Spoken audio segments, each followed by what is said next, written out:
नमस्कार विद्यार्थी मित्रांनो, आज आपण इयत्ता 8वीच्या बालभारती पाठ्यपुस्तकातील धडा क्रमांक 15 अभ्यासणार आहोत आणि या धड्याचे शीर्षक आहे आळाशी। आळाशी या पाठाचा हा सेशन क्रमांक पहिला आहे। आळाशी ही कविता आहे आणि या कवितेचा भावार्थ पाहण्या अगोदर आपण कवितेच्या कवींचा संक्षिप्त परिचय जाणून घेऊया। आळाशी या कवितेचे कवी आहेत हनुमंत चांदगुडे। यांचा जन्म 1977 मध्ये झाला। प्रसिद्ध कवी व गीतकार म्हणून हनुमंत चांदगुडे हे प्रसिद्ध आहेत। शेती, निसर्ग, ग्रामीण भाग व शेतकरी हे त्यांच्या लेखनाचे आवडते विषय। विविध साहित्यिके, मासिके, दिवाळी अंक यासाठी कथा, कविता व ललित लेखन कवींनी लिहिलेले आहे। अनेक चित्रपट व अल्बम यासाठी गीतलेखन केलेले आहे। याशिवाय त्यांचा काकरी हा कवितांचा अल्बम प्रसिद्ध आहे। त्यांचा भेगा भुईच्या सांधताना हा काव्यसंग्रह प्रकाशित असून या काव्यसंग्रहाला आजपर्यंत 17 पुरस्कार मिळालेले आहेत। तर हा झाला कवींचा परिचय। आता आपण या कवितेचा संक्षिप्त आढावा पाहूया। शेतकऱ्याच्या अपार कष्टातून नभालाही पाझर फुटतो। त्याच्या परिश्रमाला पावसाच्या रूपाने फळ मिळते। भरघोस पीक यावे यासाठी शेतकरी पुन्हा पुन्हा रात्रंदिवस चिखल पाण्यात राबत राहतो। त्यामधून पिकणाऱ्या अन्नधान्यावर जगाचे पालनपोषण होते। त्यामुळे आपण शेतकऱ्यांविषयी कृतज्ञ राहिले पाहिजे हे या कवितेतून स्पष्ट होते। प्रस्तुत कविता भेगा भुईच्या सांधताना या काव्यसंग्रहातून घेतलेली आहे। तर विद्यार्थी मित्रांनो, या कवितेमधील जगाचा पोशिंदा असणारा शेतकरी राजा याच्या अपार कष्टाचे अत्यंत हृदयद्रावक शब्दामध्ये वर्णन केलेलं आहे। शेतामध्ये ज्वारीचे पेरणीपासून तर ते पिकलेल्या ताटांची काढणं किंवा काढणे आपण त्याला असे म्हणतो, तर ती काढणी करण्यापर्यंतचे पिकाचा प्रवास या कवितेतून कवीने व्यक्त केलेला आहे, वर्णन केलेले आहे।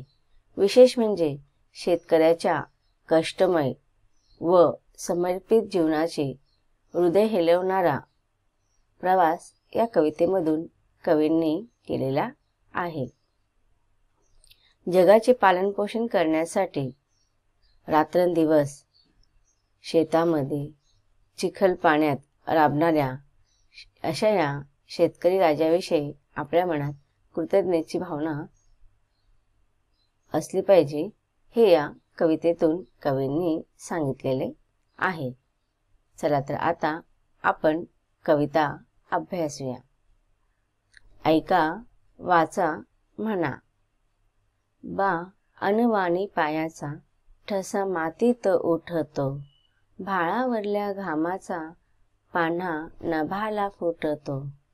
नभ पाणी पाणी होतो, माती चिखल होतीया। कुणब्याच्या जीवनाची मग उकल होतीया। भेगाळल्या भुईकड बाप पाहून फाटतो। भाळावरल्या घामाचा पान्हा नभाला फुटतो। हाता पायाला चिखल बाप घामामधी ओला। पीक पाहून शिवारी थवा पाखरांचा आला। बाप आरोळी मारता ताना रडत उठतो। भाळावरल्या घामाचा पान्हा नभाला फुटतो। बाप रगात होऊन रोज पाटातून वाहतो। मग कणसाचा जन्म तेव्हा ताटातून होतो। दाणे कणसाला येता बाप हुरडा वाटतो। भाळावरल्या घामाचा पान्हा नभाला फुटतो। येता भरात जोंधळा बाप काढणी करतो। स्वतः राहून उपाशी पोट जगाचं भरतो. जातो आळशी होऊन तरी आळा का तुटतो. भाळावरल्या घामाचा पाना नभाला फुटतो. तर अशा रीतीने ही आपली कविता आहे. अत्यंत मर्मस्पर्शी अशी ही कविता आहे. आणि या कवितेमध्ये कवी शेतकरी राजाचं वर्णन करत आहेत. कवी म्हणतात की बा अनवाणी पायाचा ठसा मातीत उठतो.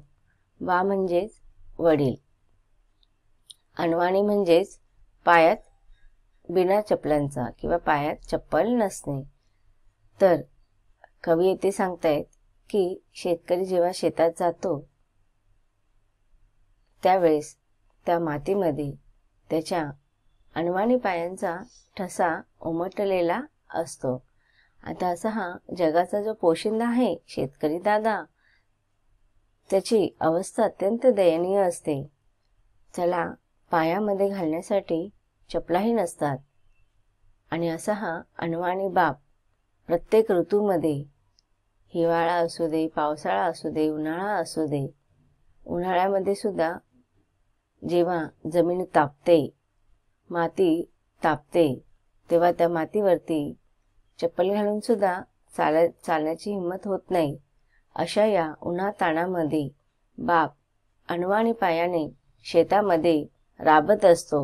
आणि अशा या शेतातील मातीत, शेतीमधील जी माती असते त्या मातीमध्ये अशा ह्या कष्टकरी वडिलांच्या अनवाणी पायांचा ठसा उमटलेला असतो. म्हणजेच अत्यंत कष्ट करत असतो. दिवस रात्र शेतामध्ये राबत असताना शेताची विविध कामं चालू असतात. नांगरणी, पेरणी.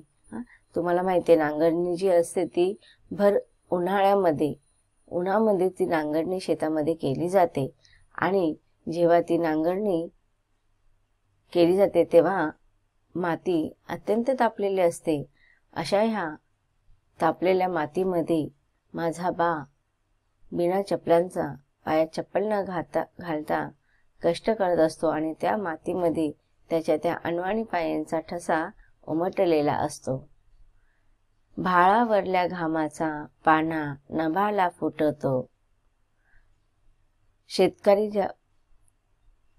जेव्हा अपार कष्ट करत असतो, शेतकऱ्याच्या अपार कष्टातून आकाशालाही पाजर फुटतो. आणि शेतकऱ्याचे राबणे पाहून ढग बरसायला लागतात.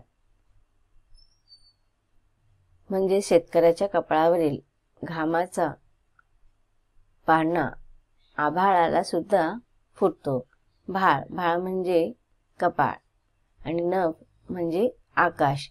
मग बघा, जेव्हा तो दिवस रात्र कष्ट करत असतो, उन्हामध्ये राबत असतो, त्या उन्हामध्ये कष्ट करून, मेहनत करून, दिवस रात्र मेहनत करून त्याच्या कपाळावरती घामाच्या धारा वाहत असतात. आणि त्या घामाच्या धारा पाहून आकाशातील, नभातील त्या ढगांना सुद्धा त्या कष्टकऱ्याचं कष्ट दिसतं. आणि त्या ढगांच्या हृदयातून पण शेतकरी दादाच्या कष्टासाठी पाना फुटतो. आणि घाम ज्याप्रमाणे शेतकऱ्याच्या कपाळावरती घामाच्या धारा वाहत असतात त्याचप्रमाणे मग आभाळाला पाना फुटतो आणि पाण्याची बरसात होऊ लागते. पुढे कवी म्हणतात की नभ पाणी पाणी होतो. पुढे कवी म्हणतात की नभ पाणी पाणी होतो, माती चिखल होती, कुणब्याच्या जीवनाची मग उकल होतीया. नभ म्हणजेच ढग किंवा मेघ. आकाशामध्ये जेव्हा ढग दाटतात आणि या शेतकरी दादाचे कष्ट पाहून तो नभ सुद्धा पाणी पाणी होतो. म्हणजेच बरसात व्हायला लागते आणि पाऊस पडायला लागतो. मग आकाशात पाण्याचे मेघ दाटतात, जणू आकाशच पाणी पाणी होते किंवा होतो. आणि माती चिखल होतीया. आणि मग त्या मातीमध्ये ते पावसाचे पाणी बरसल्यामुळे शेतामध्ये सर्वत्र चिखल होतो. माती चिखल होतीया, कुणब्याच्या जेवणाची मग उकल होतीया. कुणबी, इथे कुणबी शेतकरी दाद्यासाठी म्हटलेलं आहे आणि उकल होणे म्हणजेच कोडी सुटणे किंवा प्रश्न सुटणे, समस्या सुटणे.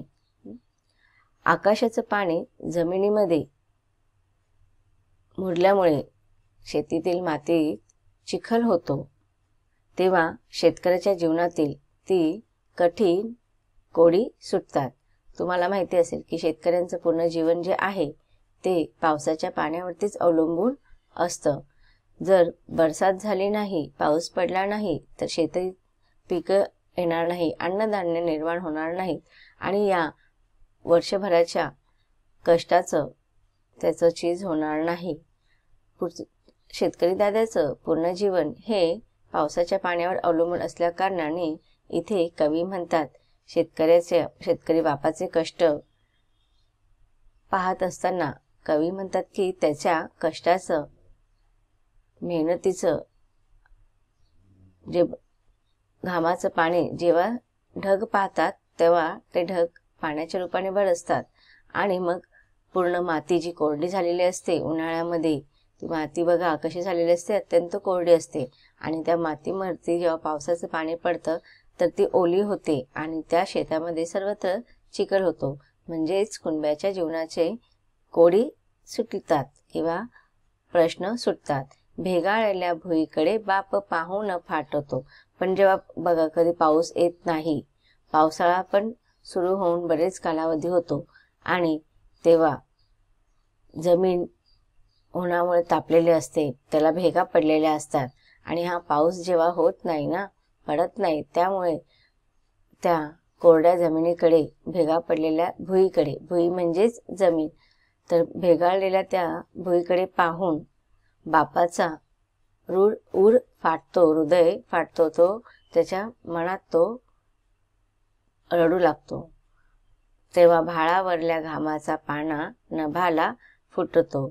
हृदय गलबलते शेतकरी दादाचं कधी जेव्हा तो भेगाळलेली जमीन पाहतो तेव्हा शेतकऱ्याने गाळलेला घामाचा झरा आकाशातून खाली येतो, त्याच्या कष्टाचे चीज होते.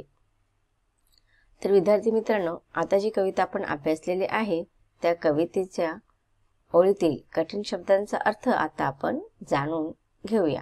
पाहूया कठीण शब्दांचा अर्थ. शब्दार्थ: अनवाणी, पाया चप्पल नसणे, ठसा खून, भाळ कपाळ, पाळणा दुधाची धार किंवा पाण्याची धार, नभ आकाश, भेगाळलेल्या भेगा चिरे पडलेली जमीन, भुई जमीन माती. तर विद्यार्थी मित्रांनो, या कवितेतून कवीने शेतकऱ्याच्या अपार कष्टाचं वर्णन केलेलं आहे. कवितेतील पुढील ओळींचा भावार्थ आपल्याला समजून घ्यायचा आहे, परंतु त्याचा अभ्यास आपण कवितेच्या पुढील भागामध्ये अभ्यासणार आहोत. धन्यवाद.